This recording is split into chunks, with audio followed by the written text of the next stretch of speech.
Hello my teachers and principals. In the last episode, I know it was a bit long, 45 minutes I took.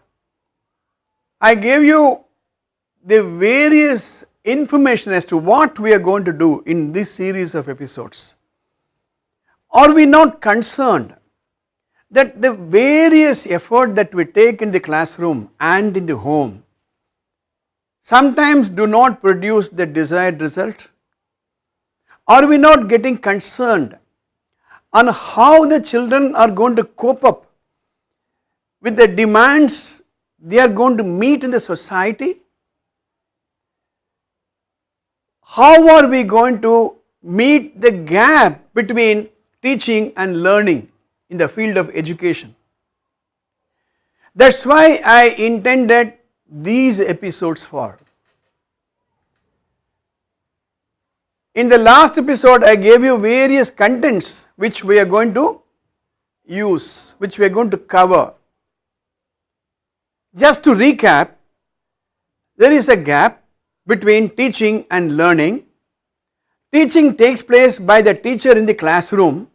Learning has to take place by the student. That's what I said. The student, if he is really smart, he need not even come to the class for learning. There are a lot of opportunities. In fact, the teacher gives only an ignition, a small little ignition. A smart student can pick up from there. It's something like a cricket coach gives about 40 minutes of intensive coaching. A smart cricketer who has a global ambition can proceed further start from there until his dream is achieved, for which a teacher has to be a catalyst. We definitely need teachers. No gadget, no smart board, no technology assisted classroom can replace the teacher. That's why I said from teaching to empowering students. In that I gave a list. In the first, we are going to discuss about NLP in education. The year 1997 for me was a breakthrough year. I was for a long time thinking about a big why. A big why. The why is, why am I acting or behaving in a particular way? Now, why am I standing in front of this camera to send these messages? Why am I doing it? What is that one thing which drives me? For nearly 40 years, I was heading the personnel and HR functions of various organizations. The only task which were given to me was, oh, this man is not doing what he is expected to do something so that he does it. Or this man is going on doing this which is not good for him, which is not good for the organization. Stop him to do that. So we were using basically two things. One is called punishment. So one is called punishment. So we punished, and the man who was doing certain things which is disruptive, stopped it. Or we gave a reward.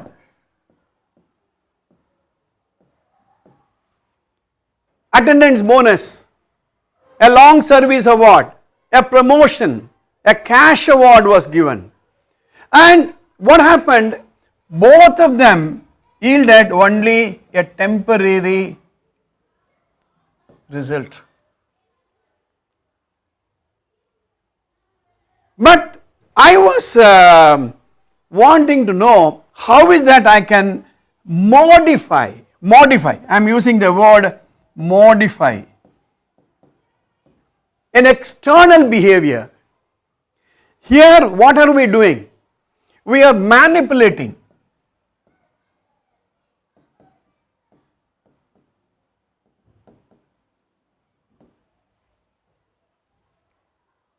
Now I go to a class, I am the class teacher, I am the subject teacher, or I am the principal, or I am a district collector, or I am the chairman managing director of a company, or I am a police officer, or I am a traffic constable. Because of the power, because of my ability to punish and reward, I can get temporary compliance.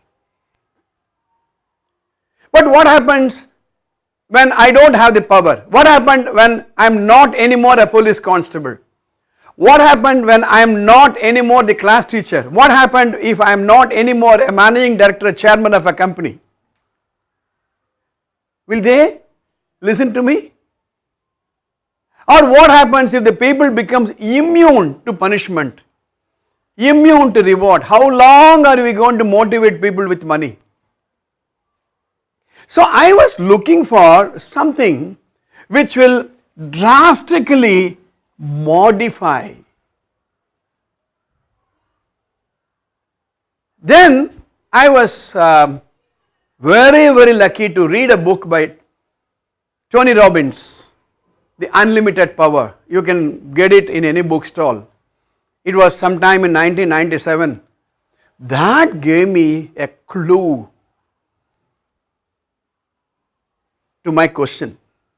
Without manipulating, without use of power, without use of punishment, without tempting with temporary benefit, can I permanently modify? And that is this huge opportunity that I got, neuro-linguistic programming. So with this introduction, I am going to take you through basically what is NLP. NLP stands for neuro-linguistic programming. We will discuss more about it later on. The founders, Richard Bandler and John Grinder. Richard Bandler and John Grinder, two Americans. Way back in 1970s, they were looking at a lot of successful people with a question in their mind: why are they doing what they are doing? What makes them to do what they are doing? Richard Bandler was a mathematician. John Grinder was a linguistic expert. Richard Bandler, John Grinder. John Grinder was working with linguistic, the use of language. Both of them put their head together and came with a beautiful analogy between how a human system works and how a computer system works. Now what happens in a computer? This is a computer. You give an input.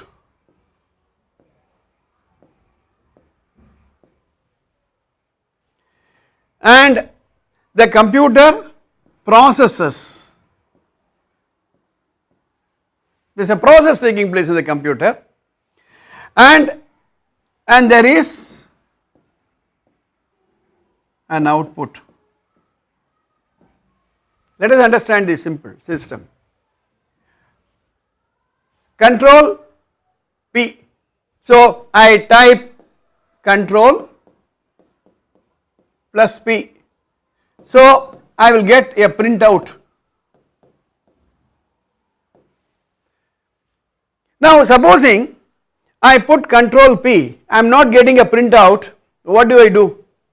I go and check whether the LED is burning, whether the printer is connected with my computer. I am checking whether the process is taking place. If the process is taking place, I will get the output. In fact, in some cases I have seen the computer here, the printer is in the next room. Today we are wirelessly connected. Now if the print is not coming, I go and check first of all. The first check is whether I did the correct input. Whether instead of control P I put shift P or function P, I will not get it. So it is a wrong input. If once I check yes, I have put the correct input, I check whether the process is going on, whether the gadget is connected properly, is wired properly. or is there a problem in the sensor, or is there a problem in the key? If that is also all right, I go and check the output. I don't blame the output. I don't immediately junk my printer. I check this. So, in the case of human beings also, they said there is an input, there is a process, there is a output.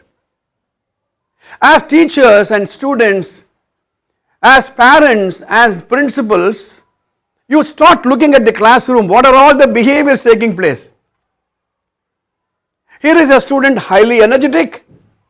There at the back of the class, there is a student who is highly mischievous. I give the homework for all the students the same day. All the 40 students took down my homework. How is that this student did and not that student? The input is the same. The input is the same for all the 40 students. But the output is not the same. The difference is the process. Then, as a computer operator, is it not my duty to ensure that output should take place? If you go and ask for a computer software engineer to write a program for you, he will ask you first thing, what is that output you want? He will ask you very clearly, sir, what is the output you want? Then once you say, I want this output, this is what I want, then you don't have to do anything. He will sit and write, codify, code a language, many things they do, and ultimately come and give you a program, and then you test drive it, and then ultimately he will correct some bugging, debugging and all that stuff, and then you get a program. Same thing will take place in a classroom also. In spite of my telling, come to my class at 11 o'clock, if a student is not coming at 11 o'clock, instead of blaming that student, why have you not come at 11 o'clock? I need to ask myself, did I tell it properly? Did it register in his mind? Did his mind go through the process? What will happen if I did? What will happen if I did not? So, the whole system operates on this. More about it as we proceed. I will try to do about 3-4 episodes. See, there is a limitation in YouTube videos. I won't be able to do some of the exercises which we normally do in a classroom, in my interactive classroom training programs. Then, we will discuss a very interesting set of rules called presuppositions. Presuppositions. The mind and the body is supposed to work in a particular way. In fact, I should tell you this before I proceed further. In the previous episode, I talked about various linkages. You can go through the first episode. I have talked about the link between the brain and the mind. NLP is about combining these two factors to produce an outcome. Let me go back to my classroom situation. I said, do this homework. His brain would have listened to that. Yes, there is an eardrum. He received the message, but the mind did not give enough weightage. I asked the students come at 11 o'clock. It registered in the mind of students and those people that came at 11 o'clock. And some people said, what if? In fact, little later when we talk about cognitive behavior therapy, we will understand this. This is an amazing series of episodes which I am going to present in front of you. So, presuppositions are certain rules under which the mind and the brain will work with each other. Amazing. There are about 8 or 9 presuppositions I am going to discuss with you. So that is presuppositions. Then we have why NLP. In fact, I should say the luckiest person to go through NLP was myself. Whether it benefited others or not, it benefited me. Nowadays, I started understanding my own behavior, my own way of talking, way of dealing with people, because I understand a program. So, neuro, brain related, linguistic, language related, programming like a computer. Why NLP? Okay. Then we will understand a very interesting phenomenon called VAK. VAK stands for visual, A stands for auditory,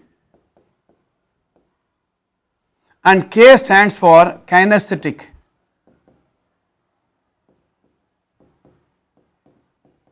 We will discuss more about it later on. I am only giving some information so that we get excited. Oh, is that what we are going to learn in these episodes?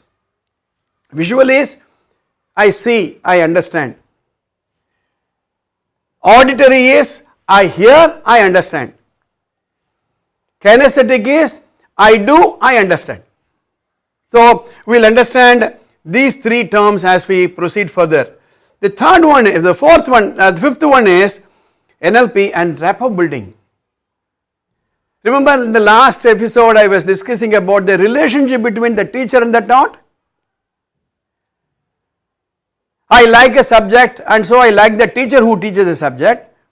I don't like a subject, so I don't like the teacher who teaches the subject. So, how NLP will help you in rapport building?